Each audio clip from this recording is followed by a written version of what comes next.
بسم اللہ الرحمن الرحیم۔ کیا خواجہ سرا ایک باعزت زندگی گزار سکتے ہیں؟ ہمارے معاشرے میں اگر کسی کے گھر میں مخنث بچہ پیدا ہو جائے تو پھر وہ گھرانہ ایسی اذیت میں مبتلا ہو جاتا ہے، وہ اس سے رکھنے کو بھی تیار نہیں ہوتے ہیں اور جینے بھی نہیں دیتے ہیں۔ پھر صدیوں سے اس معاشرے میں چلتا ہوا اس معاملے کا حل خود چل کر اس گھر کے دروازے پر دستک دیتا ہے۔ گھر والے چپ چاپ اپنا مخنث بچہ خواجہ سراؤں کے گرو کے حوالے کر دیتے ہیں۔ باقی زندگی اس بچے کے پاس ایک ہی راستہ کھلا چھوڑتی ہے، وہ جسم فروشی اور ناچنے گانے والی طوائف بن کر ہی زندگی گزار سکتا ہے۔ باعزت زندگی گزارنا اس کے لیے ممکن نہیں ہوتا۔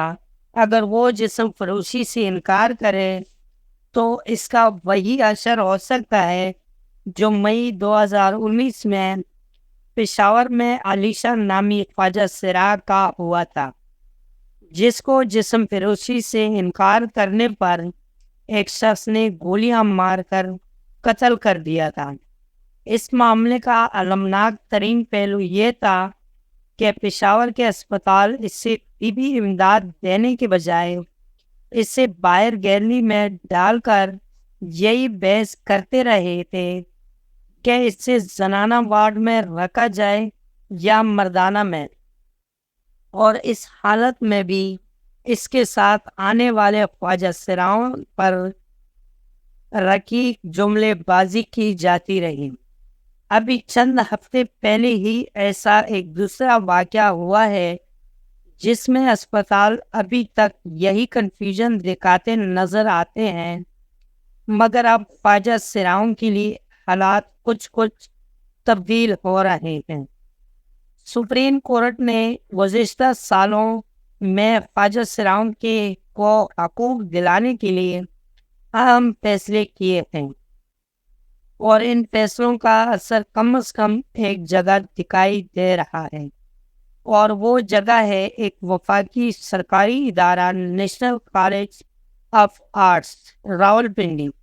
گزشتہ سال کالج کے ایک ایم کے طالب علم عثمان مغل خواجہ سراؤں کے لیے ملازمت کے امکانات پر اپنا بحث کر رہے تھے۔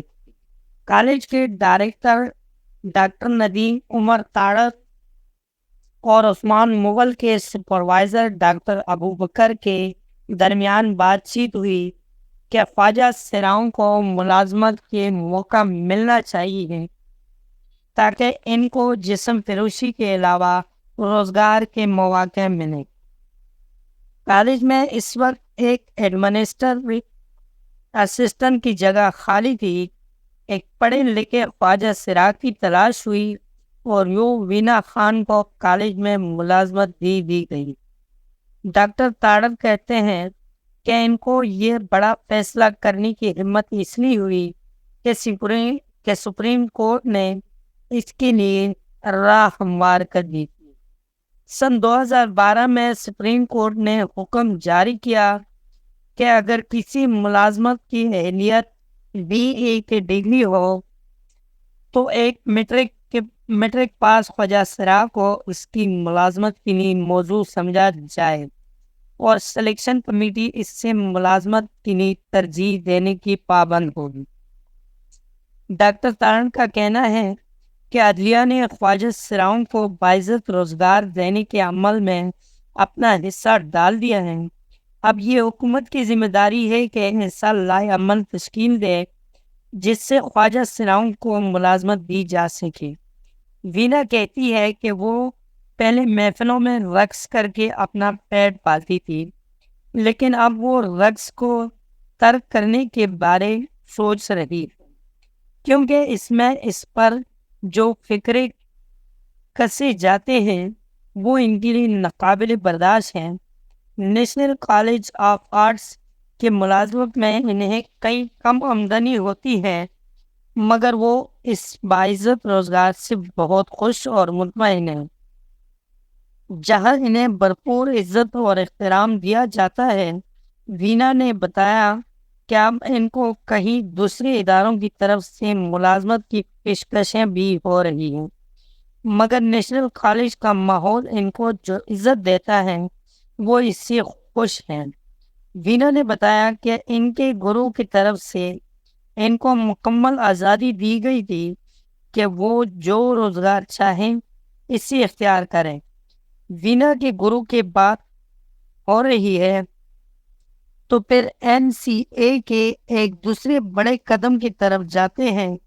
پچھلے سال ہی NCA کے کالج کینٹین کا ٹیکہ ختم ہوا تو ڈاکٹر تارڑ نے سوچا کہ خواجہ سراؤں کی حالت بہتر بنانے کے لیے اس سے ایک ایسے مخنث فرد کے حوالے کیا جائے جو کہ کیٹرنگ کا تجربہ رکھتا ہے۔ یہ فرد تھا ببلی ملک، خواجہ سراؤں کا گرو۔ National College of Arts Lahore نے ڈاکٹر تارڑ کے فیصلے کی توثیق کی اور NCA راولپنڈی کی کینٹین کا ٹیکہ خواجہ سراؤں کو دے دیا گیا۔ یہ فیصلہ کرتے ہوئے ایسے سوال بھی اٹھائے گئے تھے کہ کیا طلباء خواجہ سراؤں کو اپنی درمیان قبول کریں گے؟ کیا ان کو ویسے تو ہراساں نہیں کیا جائے گا جیسے معاشرے میں کیا جاتا ہے؟ ابتدائی طور پر طلباء اور اساتذہ اپنی کینٹین میں خواجہ سراؤں کو دیکھ کر شدید بے چین کا شکار ہوئے۔ ان کا سب سے بڑا مسئلہ یہ تھا کہ وہ ہمارے معاشرے کے افراد ہونے کی وجہ سے خواجہ سراؤں کے متعلق کچھ تعصب اور تاثرات رکھتے تھے۔ ان کی سمجھ میں یہ بات نہیں آتی تھی کہ خواجہ سراؤں کو مخاطب کیسے کیا جائے۔ شرمیلی ایک طالبہ کہتی ہے کہ میں نے خود کو یہ سوچ کر مطمئن کیا کہ یہ بے چینی اس وجہ سے نہیں تھی کہ وہ کوئی برے لوگ تھے، بلکہ اس نظر کی وجہ سے تھی جس سے میں ان کو دیکھتی تھی۔ کینٹین میں کھانا پکانے پر مامور شرمیلی کہتی ہے کہ اب وہ اتنا خوش کر دینے والے ماحول کے بعد کسی اور جگہ کام کرنے کا تصور بھی نہیں کر سکتی ہے۔ آہستہ آہستہ طلباء اور اسٹاف کا یہ اوپراپن ختم ہوا اور اب کینٹین میں کام کرنے والے گرو ببلی ملک کو طلباء آنٹی یا باجی کہہ کر مخاطب کرتے ہیں۔ وہ کالج میں بہت مقبول شخصیت ہے اور نہایت عزت و احترام کی نگاہ سے دیکھی جاتی ہے۔ ببلی ملک بتاتی ہے کہ ان کا بنیادی مقصد ان کو گرو ماننے والے 46 افراد کو ایک باعزت ذریعہ آمدنی فراہم کرنا ہے۔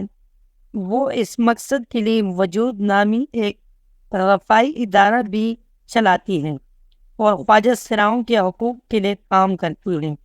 وہ آمدنی کے لیے مختلف دعوتوں میں کیٹرنگ کا بندوبست کرتی ہیں۔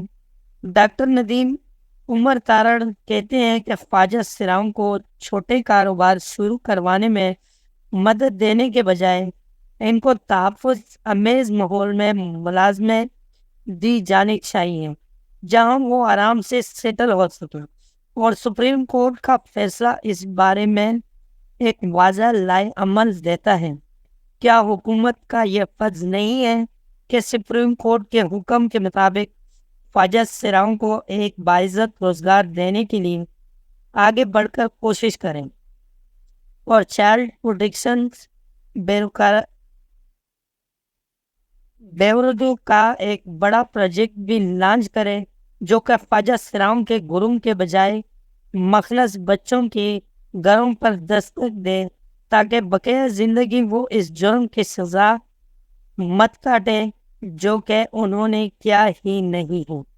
دوستوں، آج کی ویڈیو آپ کو کیسی لگی؟ امید ہے کہ ویڈیو پسند آئی ہوگی۔ اگر ویڈیو پسند آئی ہو تو ویڈیو کو لائک کر لیں، کمنٹ میں اپنے رائے کا اظہار ضرور کر لینا، اگر ہو سکے تو شیئر کر لینا اور چینل کو سبسکرائب کرنا مت بھولیں۔ ملتے ہیں اگلی ویڈیو میں، تب تک کے لیے اللہ حافظ۔